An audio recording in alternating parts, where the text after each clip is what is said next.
السلام علیکم ورحمت الله وبرکاته. نو خبره د پښتو ژبې د پیاوړي او خوږروا شاعر ښاغلي عبدالمالک بکسیار صاحب په اړه ده. د بکسیار صاحب شاعري ډیره خوږه، ډیره ساده او ډیره روانه ده. د دوی په لفظونو کې، د دوی په شعرونو کې مینه ده، صمیمیت ده او کلیوالي ده. د بکسیار شعر چې سړی لولي نو داسې فکر کوي چې د افغانستان په کلیو کې، په بانډو کې او په باغونو کې، په کروندو کې ګرځي. د دوی د شعر نه هغه وطني وږمې د سړي زړه ته لاره کوي. بکسیار صاحب په خپلو شعرونو کې ډېر دردونه هم نغښتي دي. د دې وطن، د دې ټولنې، د دې وطن یو ښه انځورګر شاعر دی. د دوی یو شعر دی او روسان چا وایستل، دا د دوی د نورو ډېرو شعرونو ترڅنګ یو شاهکار شعر دی. دغه شعر په اصطلاح باندې دغسې یوه چیغه ده، یو فریاد دی د یوه ملت، د یوه راپاڅېدلي ملت، د یوه داسې ملت چې د ازادۍ دپاره، د دین دپاره، د عقیدې دپاره جنګېږي. نو دغه چیغه خوبولو زړونو ته لاره کوي او ډېر غافل او بدرانه خوب ویده خلک هم راویښولی شي. د بکسیار صاحب شاعري که غزله ده، که نظم یا آزاد شعر په اصطلاح چې په نظم باندې مشهور شوی دی، یا آزاد شعر یا نور مقید شعرونه دي، دا په دې ټولو کې د دوی ژبه ښکلې ده. د دوی هغه شاعرانه خلوص او صمیمیت پکې له ورایه ښکاري. بکسیار صاحب د شعر ترڅنګ د پښتو ژبې یو ډېر لوی خدمتګار هم دی. د دوی په هلو ځلو باندې، د دوی په مادي او معنوي مرستو باندې په پېښور کې یوه ډېره درنده مجله هیله چاپېده چې دوی مادي مرستې او معنوي مرستې د دې مجلې سره کولې. د دې مجلې مسؤل مدیر اسماعیل یون و. هیله ډېره درنه مجله وه او ډېره ښه او خوږه مجله وه. نو دا خدمت هم بکسیار صاحب کولو. بکسیار صاحب ډېر کلونه کېږي چې په بهر کې ژوند کوي، په ډنمارک کې اوسېږي. دوی اوس هم خپله شاعري روانه او جاري ساتلې ده. د دوی هغه شعرونه چې هلته په بهر کې لیکلي دي، هغه شعرونه چې لولي یې نو په زړونو ډېر خواږه لګېږي. ته به فکر کوې چې د افغانستان په کلو ولسونو کې، د افغانستان په کلیو باندې، په خټینو دیوالونو باندې، په خټینو بامونو باندې، په درمندونو باندې میده میده باران راورېږي او د دې باران خوشبو د دوی په شعرونو کې ته حس کوې. نو بکسیار صاحب قلم د نور هم تاند او خوږ وي او الله تعالی د ښکلی ژوند ورکړي. د هغو دوستانو نه هم ډېره مننه چې د دوی قدرداني کوي او بکسیار صاحب په ډېر قدر باندې ارزي. مننه. بسم الله الرحمن الرحیم. ښاغلی عبدالمالک بکسیار د هېواد ځوان او انځورګر شاعر دی، یا د انځورونو شاعر دی. ځکه د بکسیار شاعري چې معلوم څه ده، هغه کې د افغانستان د کلیو، د افغانستان د سیمو، د افغانستان د بانډو ډېر رڼا انځورونه دي. او بل ښېګڼې په دې کې د بکسیار صاحب د شعرونو څومره چې ما درک کړې ده چې د نورو شاعرانو تکرار نه ده. بکسیار چې څه ویلي دي خپل یې ویلي دي او انداز یې خپل ده، کلمې تر ډېره خپلې دي، ترکیبونه یې خپل دي. خپل په دې معنی چې د پښتو ډېر شاعران چې موږ لولو یا په خیال کې ډوب وي، یا په خیالونو کې ورک وي، او یا په زلفو کې زانګي، یا یې د ګودر غاړې نیولې وي. مګر دا شیان د بکسیار صاحب په شعرونو کې ډېر نه محسوسېږي. ښاغلی بکسیار د خیالونو او د ګودرونو په ځای د خپلو ویالو او شوګیارو یادونه کوي او ډېره ښه یې کوي. یعنې زما په نظر ښاغلي بکسیار هڅه کړې چې د هېواد ښکلاګانې خلکو ته په زړه کې یا د هغه انځورونه سترګو ته ودروي. او د بکسیار صاحب دغه هڅه چې ده، دا یوه ملي هڅه ده، دا د هېواد پالنې هڅه ده.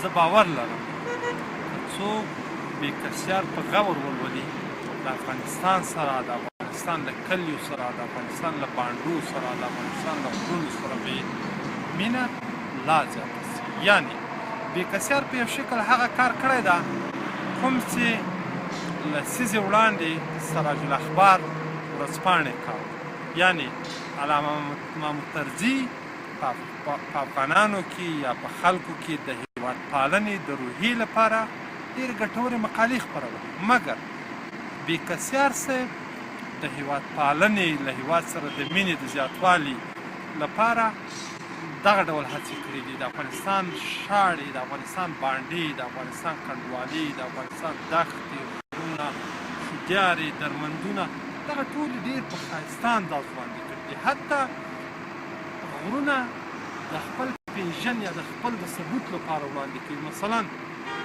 په یو شعر کې وایي لا پتې پیدا نه یم رب په هسکو یې مست کړی او دا بر کلی زما دی په دا غره کې څراغونه. دلته هغه د خپل هویت د ثبوت لپاره، د خپل ځان د خپل پیژن د ثبوت لپاره خپل غرونه او د خپلو غرونو څراغونو رڼاګانې خپل پیژن ګڼي، خپل ځان په دغه بنسټ.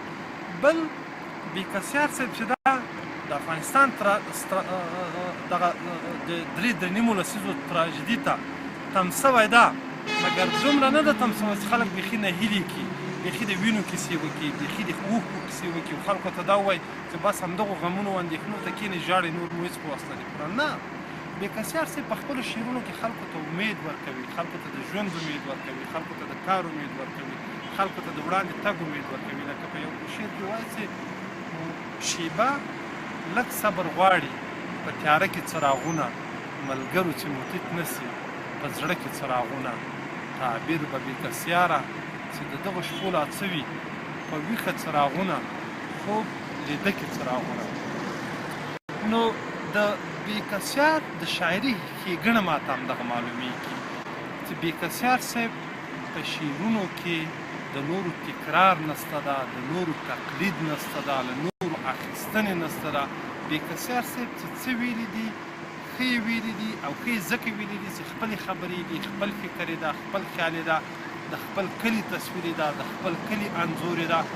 بل د بېکسیار دغه ښېګڼه زه ځکه ډېر یادوم چې بېکسیار د همدغو لسیزو ناورینونو بدمرغۍ له امله لسیزې کېږي چې له هېواده مسافر ده، له هېواده لرې اوسېږي، مګر زړه، حواس او احساس لا هم له هېواد سره تړلی دي. زه فکر کوم بېکسیار چې د خپل کلي کوم روڼ او روښانه تصویر وړاندې کوي، هغه شاعر چې هغه په خپل کلي کې اوسېږي، د هغه په شعرونو کې ما تر اوسه د کلي دغه ډول روښانه تصویر نه ده لیدلی. بل د بېکسیار شاعري چې ده دا د عمر شاعري ده. د عمر په دې معنی چې اکثره شعرونه چې دي د وخت، زمان او پیښو تابع دي. د پیښو له تېرېدو یا د زمان له تېرېدو وروسته مړه کېږي یا مینهوال لاس ورکوي. د دې غونډې ټولو برخوالو ته او هغو دوستانو ته چې بېکسیار صاحب ته یې دا غونډه جوړه کړې ده، زه له هغو مننه کوم.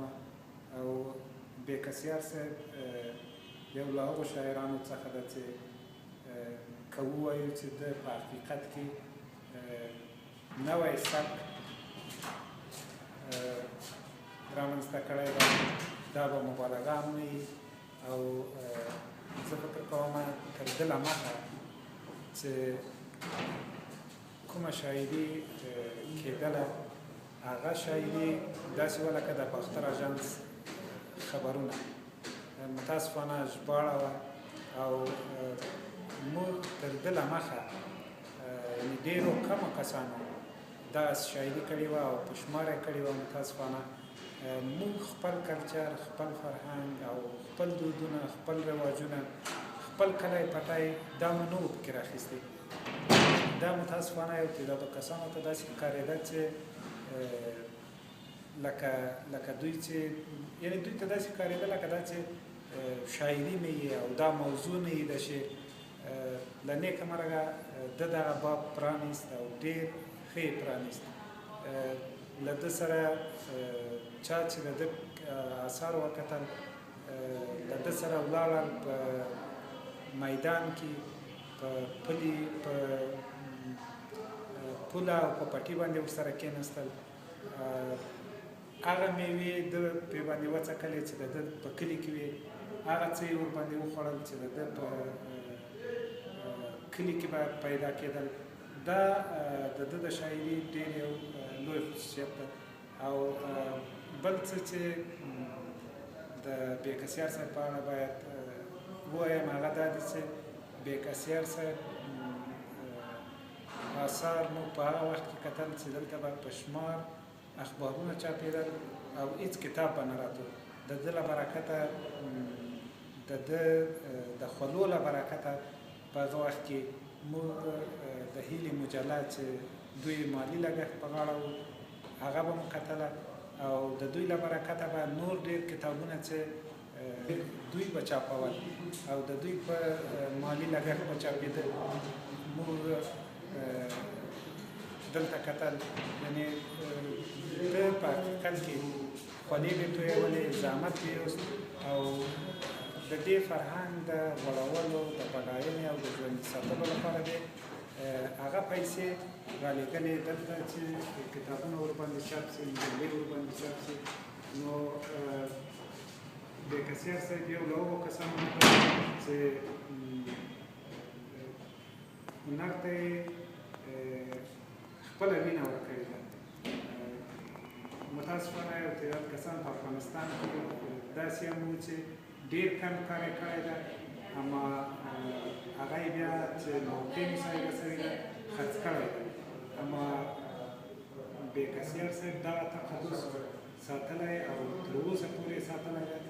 زه دته بریالیتوب غواړم او د ټولو دوستانو نه مننه کوم چې د یوه داسې یو لیکوال شاعر او داسې یو خواخوږی دنیا کې ښاغلی عبدالمالک بېکسیار د افغانستان په اوسني معاصر پښتو شعر کې یو ډېره مطرح څېره ده.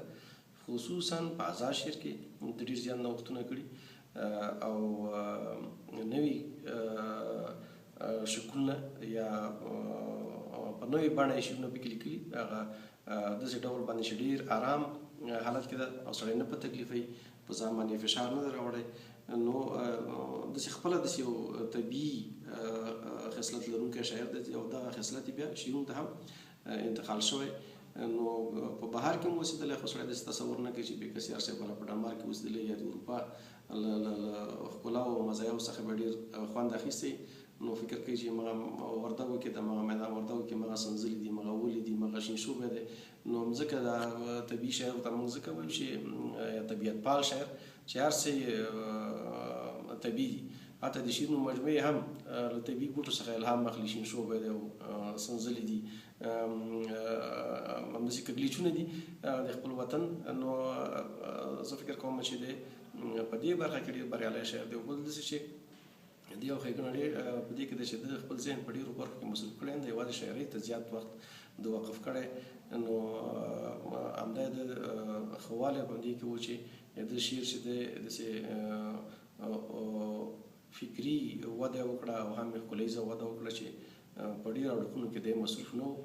نو یوازې شعر ته یې ملا وتړله او هلته بهر کې چې مو اوسېده له دې شعر د هنري ښکلا تر څنګ دا د هېواد پالنې، ژبه پالنې، قوم پالنې، انسان پالنې دا روحیه پکې تر اوسه پورې محسوسه ده. حتی د بهرنیو بمبار چې په کومه سیمه شوی په یو نه یو ډول باندې دغه د شعر ته پکې نغوته کړې، تصویر یې کاږلی او همدارنګه د خپلې ټولنې ناخوالې ښې دنګې کلاګانې کې بندي پښتنې پیغلې بس دغه ته غیرت وایي زموږ د کلي خلک. نو هم خپل ټولنیزې ناخوالې او هم د بهرنیو فشارونو د شعر ته یو بل رنګ ورکړی. د هغه تصویرونه چې زموږ په ټولنه کې دي هغه عیني تصویرونه د په شعر کې محسوس دي. بل دی داسې د ارام ذهن خاوند او د ارام طبیعت خاوند دی چې کار کوي مګر ډېر زیات تظاهر او تکلف او تصنع نه کوي. هغه وخت کې چې افغانستان کې فرهنګي انحطاط او ډېر حالات خراب وو، کتابونه مجلې نه چاپېدلې، نو ده په ډنمارک کې مزدوري کوله، د خپل لاس خولۍ رالېږله. موږ پېښور کې د هیله مجله مې چاپوله هغې مجلې بیا دومره ځواک پیدا کړ یا دومره کار یې وکړ چې په لسګونو نورې مجلې ته نه پښتو راوټوکېدلې او خلکو کې ذهني بدلون راوست او حتی د هغه مجلې برکت و چې موږ د رسنیو خاوندان یو د آزادو رسنیو پښتو آزادو رسنیو ټلویزیونونه راډیوګانې او نور چاپي رسنۍ په دې ټولو کې شاملې دي خو هلته ډېر غټ الهام چې و هغه د ناهیلي مجلې څخه واخیستل ځکه په دې اختلاف په شرایطو کې کار کول اسانه کار نه دی نو ده کې په دې مجله کې د معنوي او مادي ملاتړ چې دا هغه وخت یو بېشانه قرباني وه چې یو سړی د خپل ټول ژوند یوې مجلې ته وقف کړي او د لاس خوله دې هلته راولېږي دا اوس خو به کارونه ډېر اسانه شوي پیسې ډېرې زیاتې دي بهر نه په میلیونو ډالر را روان دي نو دې وخت کې مبارزه اسانه نه نظر هغه وخت چې ډېره سخته وه دا د سختیو ورځې یار دی او بېکسیار هم چې ورته وي همدغسې چې په بېکسۍ کې سړي ته په درد خوري نو زه فکر کوم چې بېکسیار زموږ ډېر ملګری دی چې ورځې پرې خبرې وکړو نه خلاصېږي او موږ چې کله مجلس هم کوو نو د یوې ورځې مجلس نه وي ډېرو شپو ورلاسو چې له یو بل نه خبر شو یاره په یو شپه ډېرو شپو خبرې نه شي نو هلته په محفل کې کیدای شي نور خلک هم ډېر وږي خبرې وکړي نو زه دې خلکو د وخت په پام کې نیولو سره نه غواړم چې ډېرې زیاتې خبرې وکړم زموږ ډېر زړه ته رانږدې ملګری دی که فزیکي واټن ډېر زیات دی مګر د زړونو واټن ډېر رانږدې دی نشته بیخي فاصله نشته په زړونو کې نو کله کله چې موږ احوال نسو اخیستلی یا دا احوال نشي اخیستلی هغه د خصلت ماته معلوم ده چې په اجتماعي روابطو کې لږ لاټ غوندې دی مګر په فرهنګي او په نورو کارونو کې ډېر زمری دی غښتلی دی او داسې کار کوي چاته یې نه وایي پټ یې کوي او د پټ کار ښېګڼه همدا ده چې اساسیت نه راپارېږي نو که څوک نو په دې خاطر باندې دی داسې یو شخصیت دی چې سپړل یې پکار دي څېړل یې پکار دي خو دا به د هغه چا لخوا چې دی ښه پېژني چې نه یې پېژني نو کیدای شي په اجتماعي چلند کې کله کله د سوء برخورد له امله یو چا ته دی ډېر زیات هغه ښکاره نه شي خو دی یو ډېر عاطفي او ډېر هېوادپال وطنپال ژبپال او انسانپال سړی دی انسانیت د دې لپاره ډېر زیات مهم دی وخت غواړي چې سړی نور زیاتې خبرې پرې وکړي خو اوس نور دوستانو وخت نه نیسم نو ډېره مننه او له دې لارې سلامونه احترامونه ټولو دوستانو ته چې د په شاعرۍ یا د په علمي فرهنګي شخصیت باندې غونډه جوړه کړې او هلته پرې بحث کوي. زه پوهنوال بختیار نقاش شهزاد یم د ښوونې او روزنې پوهنتون د پښتو څانګې امر یم. عبدالمالک بېکسیار په همدغه پوهنتون کې یعنې د پیداګوژي پوهنتون کې یو وخت کې محصل و د همدغه ځای څخه خلاص شو. په هغې وخت کې زه په دویم صنف کې وم چې تقریبا 1440 کلونه یا 15 کلونه وه او دا یې زما نه یو کال مخکې و. موږ همیشه یو بل سره لیدل.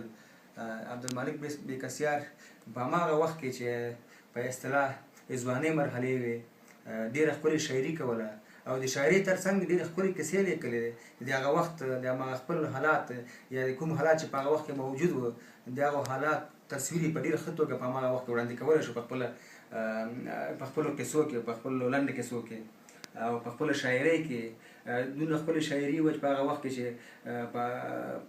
په اصطلاح په هغه پوهنتون کې چې دی محصل و موږ سره یعنې موږ ټول دی پېژندلو د څه شي له نګاه نه د ادب له نګاه نه د شاعرۍ له نګاه نه د لیکوالۍ له نګاه نه دی په ټولو کې په اصطلاح خپلو همصنفیانو کې په خپلو همصنفیانو په خپلو ټولګیوالو باندې ډېر ګران و او همیشه به موږ سره په غونډو کې یو ځای وو. همیشه به موږ کله کله په پوهنتون کې هغه دایرولې په اصطلاح دغه غونډې ادبي غونډې په دې کې به دی د ټولو کې سروال و لومړني کارونه پکې ده کوله او دی یو مبتکر شاعر و په هماغه وخت کې او د هغې نه وروسته چې کوم مجموعې د شعر د چاپ شوي دي موږ لوستې دي.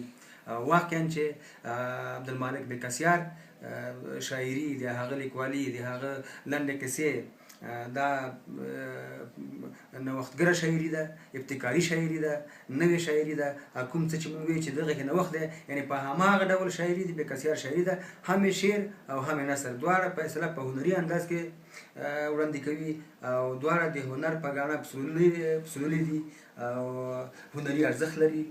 اکثره قلموال چې کله لیکل شروع کړي نو د نورو تقلید کوي د نورو پیروي کوي. په دوی کې بیا یو شمېر البته متاسفانه کم شمېر د وخت په تېرېدو سره خپل هویت پیدا کړي خپل طرز پیدا کړي او خپل تشخص پیدا کړي. خو اکثره یې تقلید ته ادامه ورکړي او په ادب او فرهنګ باندې هیڅ اضافه ونه کړي. له بلې خوا ځینې نور قلموال له هماغه پیله د یو فطري استعداد په برکت بېله لاره جوړه کړي، خپل هویت پیدا کړي، خپل طرز پیدا کړي او د دوی بیا د کامیابي چانس ډېر دی. ښاغلی بېکسیار زموږ په اوسنو شاعرانو کې همداسې یو څوک دی ده چې هغه لومړي شعرونه هم ولیکل، له ابتدا له د خپلې لارې څښتن و، د چا د تقلید نقشې پکې نه وې. البته هغوی چې د خپل فطري استعداد په مټ له ابتدا له خپله لاره لري، کله کله یوه ټوکه ورباندې کېږي. هغه ټوکه دی چې هغه سي مغروره سي یا ډېر په ځان ډاډه سي، بې ځایه غرور او بې ځایه ډاډ د دوی د انکشاف مخه نیولی سي او دوی پرمختګ ته نه پرېږدي.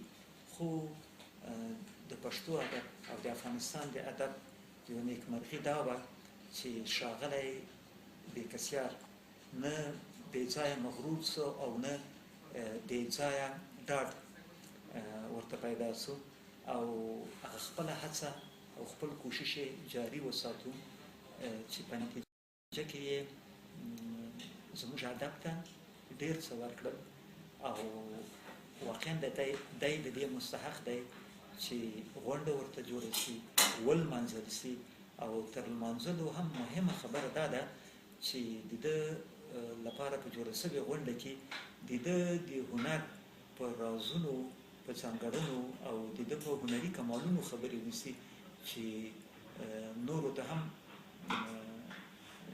د یو څه حاصلولو زمینه مساعده شي.